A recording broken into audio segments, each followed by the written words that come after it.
Bonjour et bienvenue. Aujourd'hui, on se penche sur une question vraiment centrale. À quoi sert l'État dans l'économie? Pourquoi est-ce qu'il intervient et comment? C'est ce qu'on va décortiquer ensemble. Alors, pour commencer, posons la question qui est au cœur de tout. On entend souvent dire que le marché, si on le laisse faire, trouve toujours son équilibre. Mais est-ce que c'est vraiment si simple? Est-ce que cette fameuse main invisible est une garantie d'efficacité et surtout d'équité? Eh bien, la réponse, pour être directe, c'est non. Le marché a ses failles, ses limites. Et c'est justement là que l'État entre en jeu. Son intervention, ce n'est pas juste pour le plaisir, c'est une réponse à des problèmes bien réels. Ces limites, elles peuvent être de plusieurs ordres. Ça peut être des dysfonctionnements qui grippent la machine, des inégalités qui se creusent dangereusement, ou même des déséquilibres qui menacent toute l'économie. C'est tout ça qui justifie l'action de l'État. D'accord, mais alors comment est-ce qu'il agit concrètement? On peut imaginer que l'État dispose d'une sorte de boîte à outils, une théorie qu'on doit à l'économiste Richard Musgrave. Et dans cette boîte, il y a trois grands outils, trois grandes fonctions. Et voici ces trois missions fondamentales. D'abord, la fonction d'allocation pour que les ressources soient mieux utilisées. Ensuite, la fonction de redistribution pour plus de justice sociale. Et enfin, la fonction de régulation, qu'on appelle aussi stabilisation, pour garder le navire économique à flot. C'est notre plan de match pour la suite. Allez, on plonge dans la première fonction, l'allocation. Il faut voir ça un peu comme si l'État était le technicien de l'économie. Sa mission, c'est de venir réparer les bugs, les pannes que le marché tout seul ne peut pas ou ne veut pas régler. Alors, ces bugs, ça donne quoi en pratique? Par exemple, quand il n'y a pas assez de concurrence, l'État va lutter contre les monopoles. Quand une partie a plus d'infos que l'autre, il va imposer la transparence. Face à un problème comme la pollution, il peut créer une taxe. Et puis pour des choses utiles à tous, mais pas rentables, comme l'éclairage public, eh bien c'est lui qui s'en charge grâce à nos impôts. Prenons un cas concret. Imaginons que des entreprises s'entendent en secret pour maintenir des prix élevés au détriment de tout le monde. C'est là qu'une autorité indépendante, comme l'autorité de la concurrence, peut intervenir et mettre une amende pour rétablir un jeu plus juste. En voilà un autre exemple qu'on croise tous en faisant les courses. Sans l'étiquette nutritionnelle, difficile de savoir ce qu'on achète vraiment. L'État impose cet affichage pour corriger ce déséquilibre d'information et permettre de faire des choix en connaissance de cause. On passe maintenant au deuxième grand rôle de l'État, un rôle à forte dimension sociale.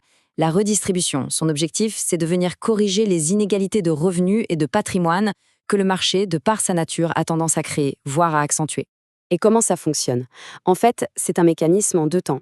D'un côté, l'État collecte de l'argent via les impôts et les cotisations. Et de l'autre, il le reverse sous forme de prestations sociales pour nous protéger des grands risques de la vie. La maladie, la perte d'emploi, la vieillesse. Le principe clé derrière tout ça, c'est la progressivité. L'idée est simple, ceux qui ont plus de moyens contribuent proportionnellement plus à l'effort collectif. C'est un outil vraiment puissant pour réduire les écarts et financer la solidarité nationale.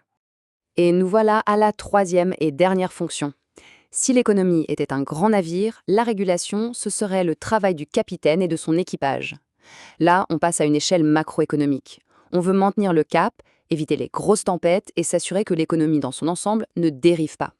Ici, on parle des grands équilibres. Par exemple, si l'économie tourne au ralenti et que le chômage augmente, l'État peut décider de lancer de grands travaux publics pour relancer la machine. À l'inverse, si les prix s'envolent et que le pouvoir d'achat diminue, il peut agir, souvent avec la Banque centrale, pour calmer le jeu. Bon, maintenant qu'on a vu la boîte à outils et ses trois fonctions, voyons un peu comment tout ça se traduit en actions concrètes, en politique économique, et surtout pour atteindre quels grands objectifs. On passe, en quelque sorte, de la théorie à la pratique. Il faut bien distinguer deux types d'actions selon l'horizon de temps. D'un côté, les politiques conjoncturelles qui sont des réponses rapides, à court terme, un peu comme un pansement pour régler une crise. De l'autre, les politiques structurelles qui visent le long terme. Là, on cherche à changer les fondations même de l'économie. Et ces politiques, elles visent généralement quatre grands objectifs, qu'on représente souvent par ce qu'on appelle le carré magique. Pourquoi magique? Parce que c'est quasiment impossible de les atteindre tous les quatre en même temps. Par exemple, si on booste la croissance pour faire baisser le chômage, ça risque de faire monter l'inflation. Tout l'art, c'est de trouver le meilleur équilibre possible. Prenons le premier objectif, la croissance. On en entend parler tout le temps.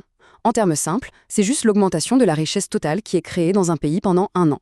Et pour la mesurer, on utilise l'indicateur star, le PIB, le produit intérieur brut.